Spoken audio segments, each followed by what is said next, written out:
Hey everyone, got something a little bit different for you today, and that would be essentially just a breakdown video on my own personal T15, which is this right here. And the reason I'm doing this is because every time this shows up in a video, I tend to get quite a few comments being like, just asking about like attachments and stuff and like what I'm using and stuff like that. So I figured I would just do a video on the whole thing, and then that way in future I can just refer back to this video and then everybody knows. Yay. Before I get started, I will say that like just about everything on here, if you want to buy it, you can get it from defconpaintballgear.com. So like we'll put links down in the description and stuff. So if any of this stuff tickles your fancy, go find the link. And I'm just going to start at the back and work my way forward. Starting off, I run the 13 CI First Strike air tank in there. If you have a T15, you really want the actual First Strike air tanks because they have the right output pressure and it just makes it work the best. So use the First Strike ones. I do run a Mercenary Stock. This one is basically, I like it because it's like little and compact.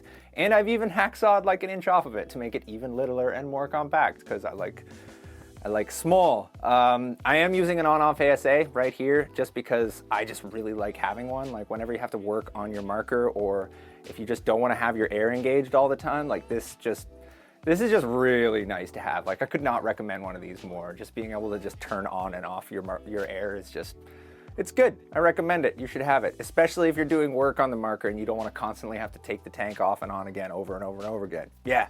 Obviously, it is a First Strike T15. It does have the full auto upgrade, and I will tell you that like, oh man, does it get used. Like I'm not one of those players who's just like a situational full auto user. Like essentially, unless you force me to shoot semi, I'm shooting in full auto like all the time, regardless of round ball or first strikes, doesn't matter. I like having firepower. Like I like to be able to throw paint. Like yeah, the whole one shot, one kill thing is like super fun and it always feels good, but like so does just blasting. That feels good too. I do have an ambidextrous mag release. Very, very, very, very useful. Like honestly, like if you don't switch hands when you get to like left-handed corners, you're kind of putting yourself at a disadvantage. So like all of you watching this, if you don't like shoot on both sides, like you should honestly practice that. Like do it. Like I'm a huge fan of everything ambidextrous. Like I am using, you know, this in my left hand exactly as much as in my right hand because, you know, studies show 50% of all corners are left.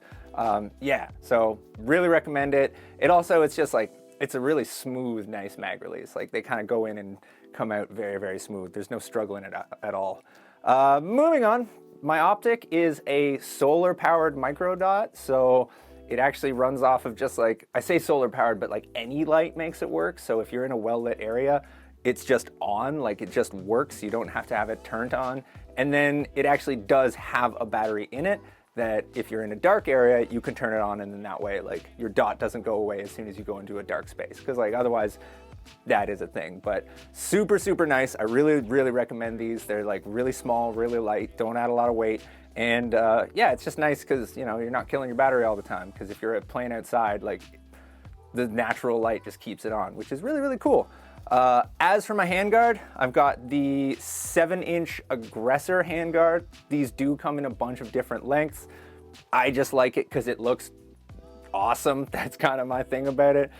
It's fairly light. Like there's a lot of like big holes in it, so it's not super, super heavy, which is like a big thing for me. I really want this to be as small and as light as I can get away with. The reason for that is because I'm a close-up player. Like I like playing like right up in your business. Like I want to be shooting at guys like 10, 12 feet away. That's my jam. I'm not the dude 200 feet away like trying to sling a first strike like this. No, I want to get all up in your business. So for that, I want it to be small, I want it to be light, I want it to be easy to snap around, and of course like I want to be able to shoot full auto. As for the barrel I'm using is the 6-inch smooth bore 684 bore barrel, the Lapco First Strike one. So it is, yeah, it's only 6 inches long. The actual barrel ends about there, and then the rest is just a mock suppressor. And it is way more accurate than it has any right to be. I'll just say that.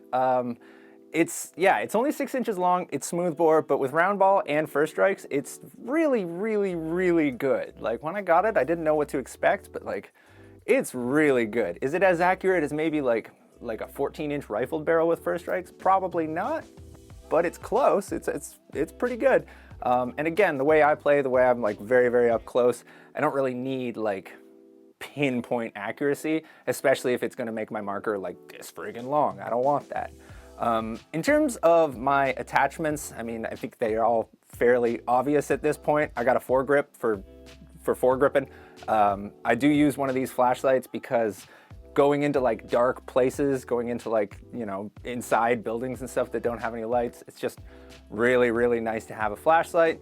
And purely just for show, we got, of course, the mock suppressor and a pair of flip-up sights. And like, I never use the flip-up sights. They're always down, but they look cool, don't they? And that's why they're there. But yeah, that is pretty much it. That is my personal T15.